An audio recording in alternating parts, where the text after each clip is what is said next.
Hello and welcome to the next video of my LCK 2024 preview series. We're going to cover DRX, former world champions, just a year, about 15 months ago or so. The last 3 years, they really haven't been dominant. So that's kind of weird. They won worlds. How can they not be dominant? I think anybody that knew what went on in 2022 would know that that world's patch fit that DRX squad like a glove, and they were able to go on a run that frankly, we may never see again. The last 3 years, the roster has been 11 and 25. Their world championship year, only 20 and 16. And then last year, 9 and 27 in the LCK. That is the least bit dominant. The average age of the roster this year is going to be 21.8 years old.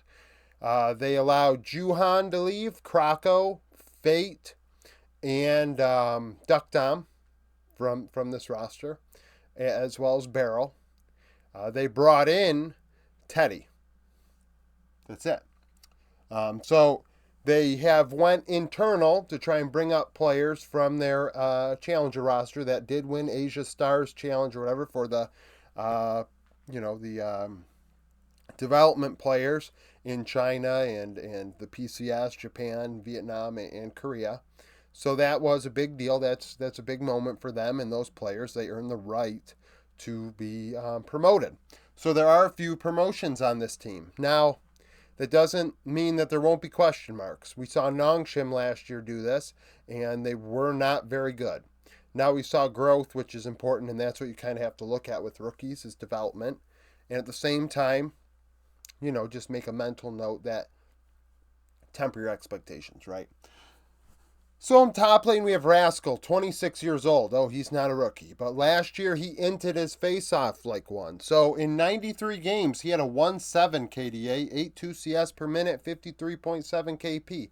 Yeah, that was awful. I used to have Rascal in my top 5 in top lane.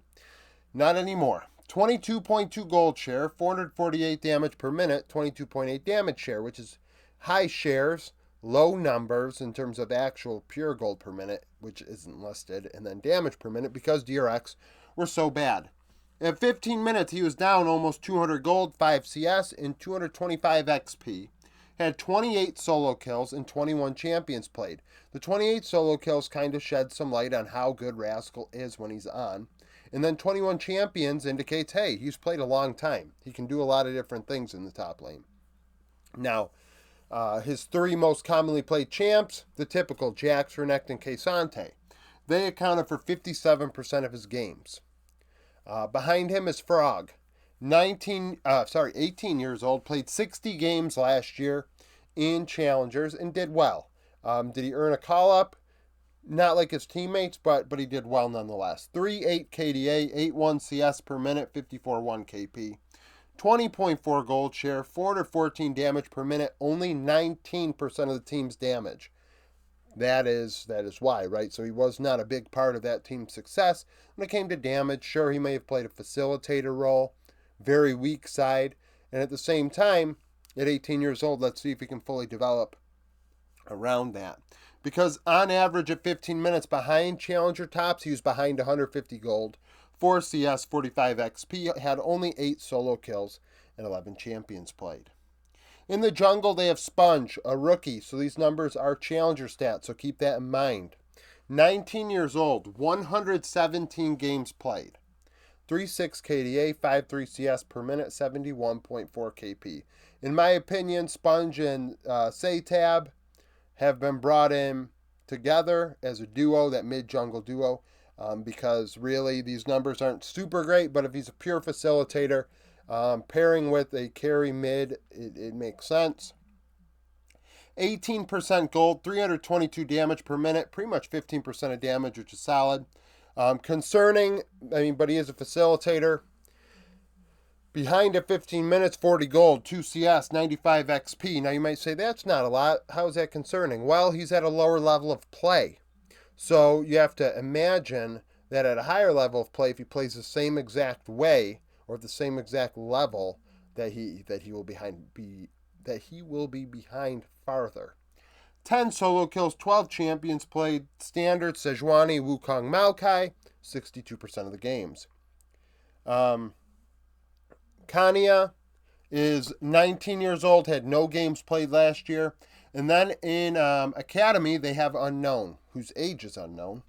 That Academy team was a disaster.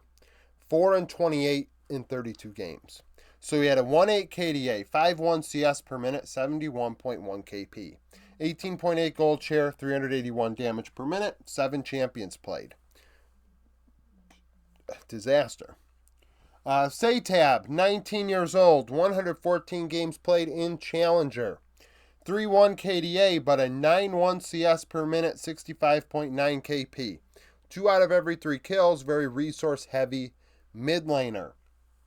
22.8 gold share. Did have 627 damage per minute, which led the team with 29.3% of damage. So he is a carry. On average, a head, 165 gold, 5 CS, 80 XP, put up 27 solo kills, and played 19 different champions. Azir, Rise, and Ari accounting for 46% of his games. Yes, a lot of Rise games out of him. Something to note because, honestly, he may have played more Rise games than we saw across all 4 major regions all year long. Like he played like 14, and frankly, we didn't see much Rise this year. So an interesting champion pool paired with Sponge. We'll see how that goes. Let's just leave it at that.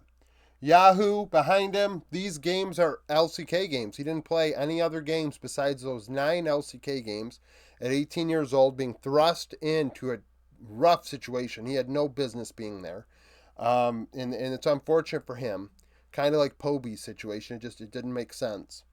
1.6 KDA, 7.5 CS per minute, 56.5 KP, 20.6 gold share, only 382 damage per minute, which was 19%. Down 800 gold, 8 CS, 125 XP, 1 solo kill, 4 champions played. I mean, the kid was screwed from the start.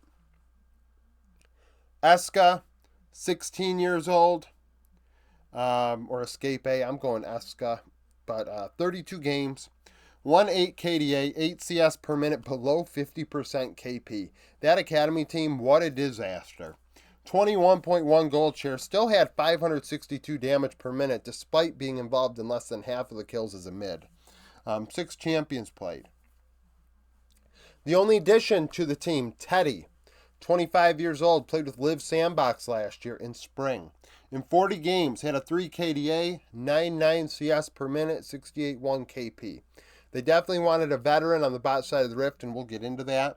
24.3 gold share, 588 damage per minute, which was 29% of Sandbox's damage. I could see an angle where they're going to put Teddy and Playeta on the weak side, give Rascal some carry love, as well as Satab, and see what happens with that. I think that's the look here.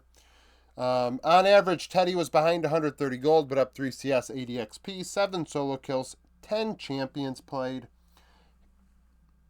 Kesa, Aphelios, Varus account for 53% of his games. Of course, Teddy, known commodity in the latter half of his career, but he has value. Then we have Paddock. Paddock is only 18 years old. Similar to Yahoo's situation, Paddock was thrown to the Wolves. He's thrown to the Wolves. Duck Down got hurt, and they put in Paddock. He got better over time. So in 49 games, he had a 2.5 KDA, 9.2 CS per minute, 63.3 KP, 24 gold share, 562 damage per minute, which was 27.8% of DRX's damage. I mean, what did anyone really expect? They got gapped at 15 minutes, down 370 gold, 9 CS, 320 XP, had 2 solo kills, 10 champions played. I just hope they're not ruined, Yahoo and Paddock. Hopefully they can go down to the challenger level, get that development that they deserved last year, and return to form. We see many LCK players come up into the big leagues at 18, 19 years old, and then they get kicked around challengers for a little while, end up in a minor region, end up in ERLs, and it's just unfortunate. AKJ, 32 games in Academy, 2.1 KDA, 9 CS per minute, below 60 KP. 24.2 gold share, 609 damage per minute, 8 champions played. Now we get to probably the biggest question mark, Playeta. 20 years old, role swapped to support in playoffs of this past split. I don't know if he played support in 2022. I don't honestly recall. So maybe he did, and then went to AD carry because they had AD carry issues, and then went back to support. That's feasible. However, because all I have from 2023, is summer playoffs, we only have 14 games to look at. 3.6 KDA, 72.2 KP, 146 damage per minute, 3.57 vision score per minute, which is good. However, he places over 9 wards every 5 minutes, which is a lot. A control ward every other minute. Clears 2 wards every 5 minutes, played 6 champions in those 14 games, so take that champion pool, and frankly, most of this with a grain of salt. Rakan, Rel, Alistar were 11 of the 14 games. I mean, it's not a lot there. Career, 19 years old, projected to start on the Challenger roster. Very active. So in 26 games, he had a 3.2 KDA, but over 80 KP, 4 out of every 5 kills. High DPM at 196. 2.94 vision score per minute, but placed under 8 wards every 5 minutes.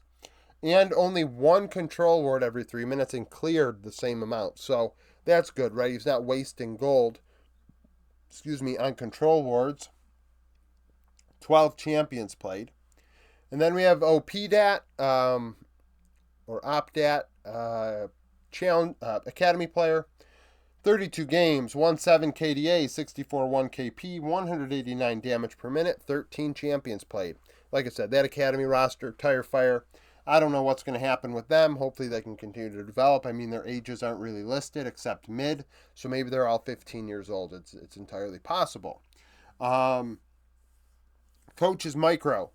These win-loss and all that, that's based on the staffs they've been accredited with being a part of at the major region level, tier 1 level, and it's not great. So 75 and 119 in LCK best of threes, and then 13 and 31 in playoffs or regional finals. He was not on the staff when D Plus went to, or Damwon went to international events, and he's kind of been tagging along. He was on Live Sandbox in 2022 when they had success, and things like that, but a lot of question marks in terms of his career. I'm surprised that they did not just bring up the coach from Challengers, Crush, former player, because frankly, why not? If you're going to bring up 3 of the 5 players from that team that won, why not just bring up the coach with them? It makes little sense. But hey, I'm here, they're there. So thank you for watching this video. If you liked it, like it, subscribe to the channel for daily